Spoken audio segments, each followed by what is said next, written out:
Казахстон. این مویو رو من نکشتم.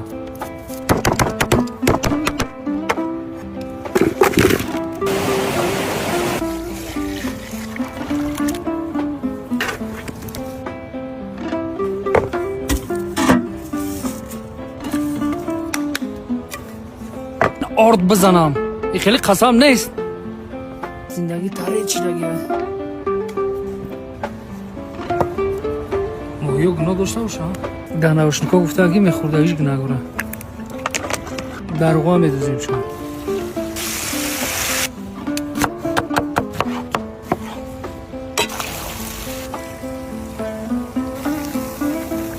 موهی میزنیم.